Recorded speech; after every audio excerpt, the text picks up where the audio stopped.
Bonjour à tous et bonjour à toutes, Olivier Granilic au micro pour un nouveau numéro de Israël demain sur Studio Kelita. Nous allons aujourd'hui parler avec Ilan Cohen on va dire d'une application qui n'existe pas encore, mais en tout cas déjà d'un développement que Ilan a mis au point concernant les appartements qu'on loue, les fameux Airbnb. Ilan, bonjour, merci d'être avec nous aujourd'hui sur Studio Kelita pour parler aussi de toi et parler de ton parcours en Israël et de ce que tu fais depuis 2 ans, puisque ça fait seulement 2 ans que tu es en Israël. Exactement. Et déjà beaucoup de choses qui ont été faites, qui ont été réalisées. Voilà, exact. Alors on va parler de tout ça. On va d'abord faire un retour en Suisse. Puisque tu viens de Suisse, on a l'habitude de recevoir des personnes qui viennent de France, mais il ne faut pas oublier que l'ALIA francophone, c'est aussi la Suisse, c'est aussi la Belgique. Et donc, on est très heureux de recevoir un Suisse de Genève.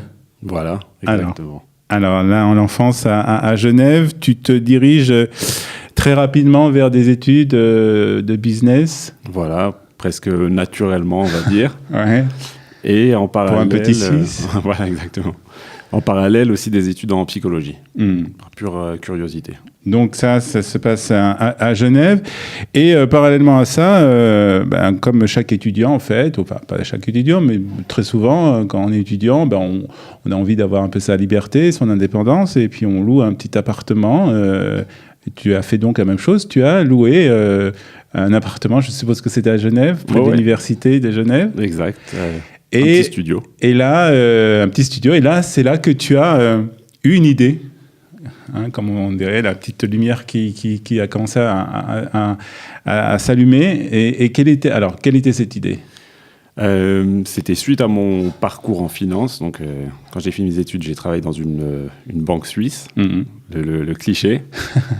Et quand j'ai quitté la banque, je suis parti quelques semaines à l'étranger. Et j'avais entendu parler, comme beaucoup de monde, de Airbnb, comme quoi c'était très avantageux de louer son appartement ou de sous-louer son appartement sur Airbnb. Alors, on explique un peu quand même comment ça fonctionne Airbnb. C'est-à-dire qu'on a un appartement, on le quitte pour des raisons, que ce soit de partir en vacances, un voyage d'affaires, etc. Donc, au lieu que l'appartement soit vide, on le propose donc sur ce site, c'est un site, aujourd'hui aussi une application, on propose cet appartement et donc on le met sur le marché en fait. Oui, exactement. C'est une plateforme où on peut faire la promotion d'un espace, que ce soit une chambre, un appartement, aujourd'hui un boutique-hôtel, un château, enfin il y a toutes sortes de propriétés qui sont disponibles. À la base, c'était pour, on va dire, optimiser. À la base, à l'origine, Airbnb a été créé pour des gens qui ont une chambre ou un lieu ou tout simplement un lit en plus à louer, histoire d'optimiser un peu le loyer à la fin du mois. Donc après, ça s'est quand même étendu au fait que on pouvait louer son appartement, son studio, vous l'avez dit aussi, des maisons un peu plus grandes, même des propriétés. Et donc, c'est ce que tu as fait. Voilà.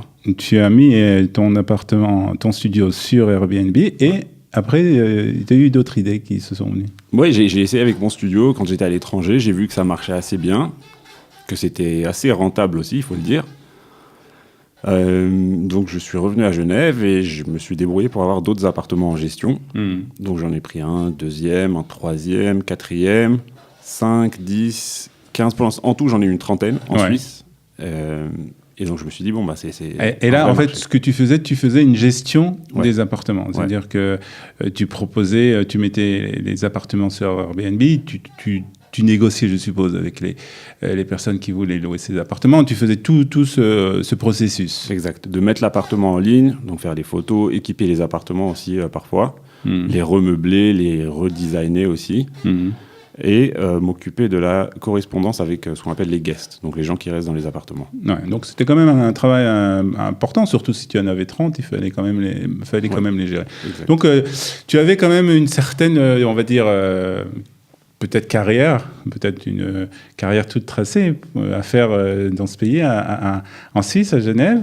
Et puis tout d'un coup, tu te dis, ma place n'est pas tellement là, j'ai envie de faire autre chose et d'arriver en Israël, de monter en Israël. Exactement. Alors comment ça se passe, ce passage de Genève à Tel Aviv?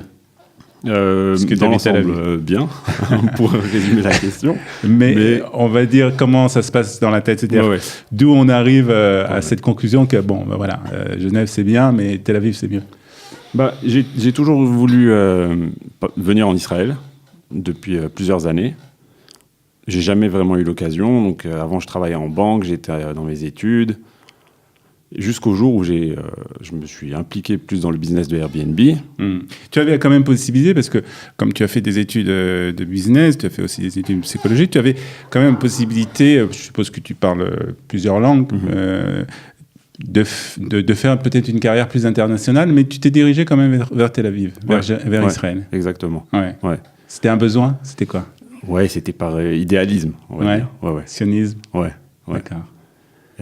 Mais aussi par...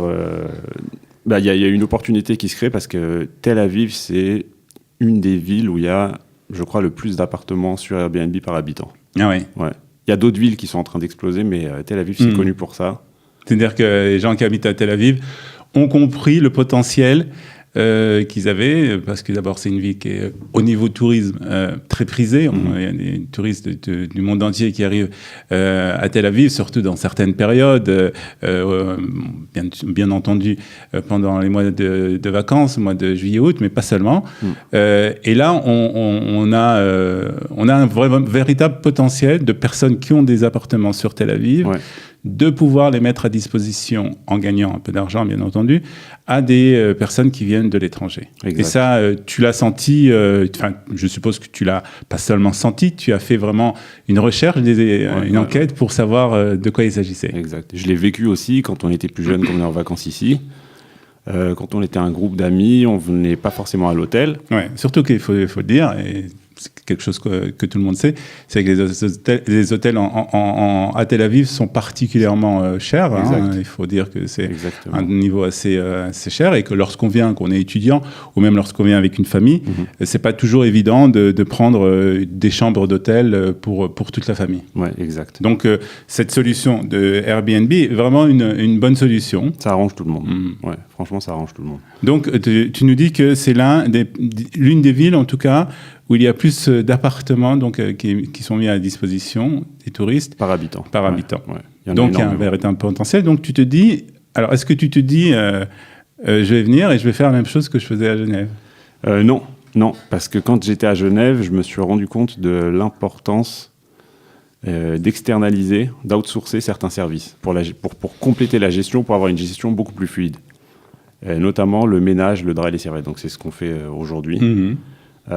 C'est-à-dire que tu t'es rendu compte déjà quand tu étais à Genève que l'un des gros travaux qu'il y avait, des grosses missions que tu avais, c'était donc tout ce problème, on va dire, d'intendance, pas problème, mais de la gestion de l'intendance, c'est-à-dire de changer les draps, d'avoir une femme de ménage ou un homme de ménage qui va venir pour faire le ménage dans l'appartement après que la personne soit sortie. Ouais. Tout ça, c'était une grosse gestion, et donc tu as pensé de faire ça de proposer comme service donc aux personnes qui mettent leur appartement sur Airbnb. Alors comment ça marche exactement?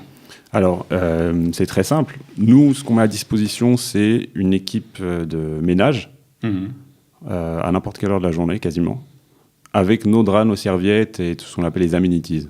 Donc les petits échantillons de shampoing, de savon, comme à l'hôtel, parce que la tendance est d'aller vers l'hôtellerie. D'accord. La qualité des appartements a nettement augmenté. D'accord.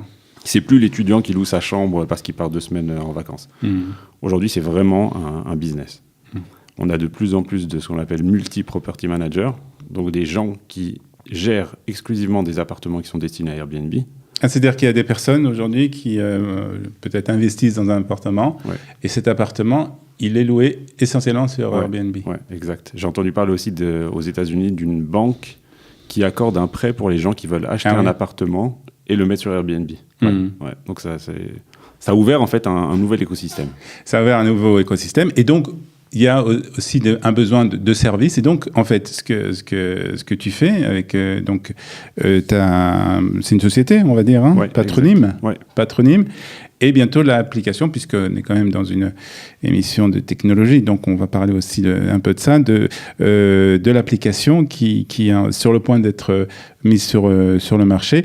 Ça va permettre en fait donc aux personnes qui ont un appartement Airbnb de avoir les services de ménage, de changement, donc de changer les serviettes et les draps. Exactement. Et donc ça c'est ce que tu proposes. Exactement. Alors, qu'est-ce que va proposer, comment l'application va fonctionner? Ce sera une marketplace où on mettra en lien directement dans un futur à moyen terme, je dirais, les gestionnaires d'appartements ou les propriétaires, parce qu'il y a aussi des propriétaires qui gèrent leur propre appart, avec le personnel de ménage. D'accord. Et nous, on s'occupe de faire la livraison de draps et serviettes. D'accord. Donc, ça sera une application où on entrera, on dit, voilà, j'ai besoin ce jour-là, à telle heure, de 17h à 18h, de quelqu'un qui vient faire le ménage. Il y a une sorte d'appel d'offres, en fait, qui est lancé sur l'application. Et les hommes ou les femmes de ménage qui veulent travailler répondent à ça. Exactement. D'accord. Ouais. Très bien. Donc, ça, c'est sur le point d'être mis en ligne, on va dire. Ouais, je pense d'ici quelques semaines. On est en phase quelques test. semaines. Ouais. D'accord. Alors, comment ça se passe aujourd'hui? Ça fait donc un peu moins de 2 ans que tu es en Israël. Tu as lancé tout de suite cette société Patronym? Ouais. Alors, pour l'anecdote, on est arrivé ici avec ma femme le 20 décembre, il y a 2 ans. Le 21 décembre, j'avais déjà mon premier rendez-vous chez des consultants. D'accord. Donc, t'as pas perdu de temps? Ouais, non, voilà, exactement, pour lancer ça, justement. Et tu as eu le temps d'apprendre l'hébreu, quand même? Et je l'ai appris en Suisse. D'accord. Ouais.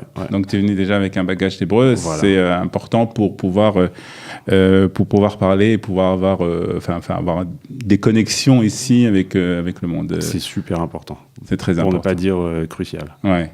Donc ça, c'est un conseil qu'on donne. Et on le donne d'ailleurs pratiquement à chaque fois dans ces émissions lorsqu'on parle des personnes qui ont fait leur Aliyah et qui ont fait ici des choses, qui ont entrepris des choses importantes, que ce soit dans la technologie, dans la recherche, c'est d'apprendre l'hébreu. Donc voilà, c'est quelque chose de très important. Donc Ilan est là pour nous le confirmer. Donc très vite, tu lances cette société. Ouais. Est-ce que tu viens de Suisse? Ouais. Alors, c'est vrai que la mentalité suisse est différente déjà de la mentalité française, mais est-ce que la mentalité suisse est aussi différente de la mentalité israélienne? Oui, c'est clair. Ouais, très différent. Alors, comment ça se sent, cette différence? Ça se sent à pas mal de niveaux, dans le bon sens et dans le moins bon sens. D'accord. Au niveau organisationnel, alors c'est clair, la Suisse a la réputation d'être très carrée, très organisée, ce qui est vrai. Et là, on arrive au Moyen-Orient, où ça a une toute autre dynamique. Alors, comment tu t'adaptes? T'as pas le choix. On n'a pas le choix, c'est clair. C'est clair, on n'a pas le choix. Il faut revoir un petit peu ses attentes, revoir les process aussi, parce que ça ne fonctionne pas comme ailleurs. Ça ne fonctionne pas ni comme en France, ni comme en Suisse. C'est un nouveau marché. C'est des nouveaux clients, c'est des nouveaux employés, c'est des nouveaux collègues, tout est nouveau. C'est un nouveau langage, c'est des nouvelles mœurs, on va dire, en tout cas au niveau économique. Ouais. Et alors, les bons côtés? Les bons côtés, c'est que c'est plus facile que ce qu'on pense de lancer un business. Ah oui? Ouais. Comparé aux pays comme la Suisse et la France. En tout cas, en Suisse, pour lancer un business, ça prend pas mal de temps parce qu'on a besoin de plus d'autorisation et plus de capitaux aussi. Et par la force des choses, ça prend plus de temps. Jusqu'à ce que tout se mette en place. Ici, c'est, comme on le dit, Startup Nation. On débarque, en quelques semaines, on ouvre une société, une Chevrat Baham. Mais tu es quand même, pour ouvrir cette société, tu es quand même encadré. Il y a quelqu'un qui guide pas, ou tu y vas tout seul, tu regardes sur Internet comment on fait, tu te rends ma certain ça tout seul. Enfin, non, ça j'ai pas fait. Non, ça c'est un peu compliqué. C'est un peu compliqué quand même. Mais disons que c'est quand même au niveau des modalités, c'est quand même assez simple. C'est-à-dire ce que je comprends, c'est qu'on donne quand même la possibilité à des personnes qui veulent entreprendre ici en Israël, la possibilité de le faire assez facilement. Exactement. Et les consultants que j'avais vus le lendemain de mon arrivée ici m'ont été gracieusement, on va dire, recommandés et offerts par Mati, qui est aussi à Jérusalem. Oui, tout à fait. Mati, qui est donc aide toutes les petites et moyennes entreprises qui veulent en tout cas ouvrir et qui veulent faire quelque chose en Israël. C'est vraiment une aide aussi très importante. Et d'ailleurs, Qualita a l'habitude de travailler avec eux de façon très rapprochée. Ok. Qu'est-ce qu'on peut alors te souhaiter, Ilan? Ça fait déjà 2 ans. J'ai l'impression que c'est déjà beaucoup de choses qui se sont passées depuis 2 ans, puisque tu as déjà mis au point cette société, cette plateforme. Je suppose qu'il y a un site qui existe déjà, patronym.com, bientôt l'application. Voilà, exactement. Alors, dans les 2 prochaines années, où on va? Déjà l'an prochain à Jérusalem, comme on dit. Ouais. Ça serait déjà bien. C'est de permettre le même service aux Airbnb qui sont à Jérusalem. Exactement. Il y a aussi beaucoup d'appartements à Jérusalem. Oui, il y en a pas mal. Il y en a presque 3000 actifs. D'accord. Ce qui est un beau marché. C'est-à-dire qu'ils sont principalement rassemblés dans le centre de la ville, donc c'est un marché intéressant. D'accord. Il y a un plus gros turnover aussi de touristes. D'accord. Les gens passent plus. Il y a plus de touristes à Jérusalem. Et alors, comment on fait pour contacter si moi j'ai un appartement Airbnb, ce qui n'est pas le cas, comment on fait pour... j'ai besoin de tes services, comment on fait alors? À travers le site, patronym.com. À travers le site, on s'inscrit sur le site et puis on a... voilà. On se focus pour l'instant sur les gens qui gèrent plusieurs appartements. D'accord. 15 et plus. D'accord. Par la suite, on va développer ça aussi pour les plus petits gestionnaires, on va dire. D'accord. Très bien. Très bien, Ilan, merci de nous avoir donné ces explications sur cette plateforme, sur cette manière d'aider, donc de donner un service à ces personnes qui gèrent des appartements Airbnb.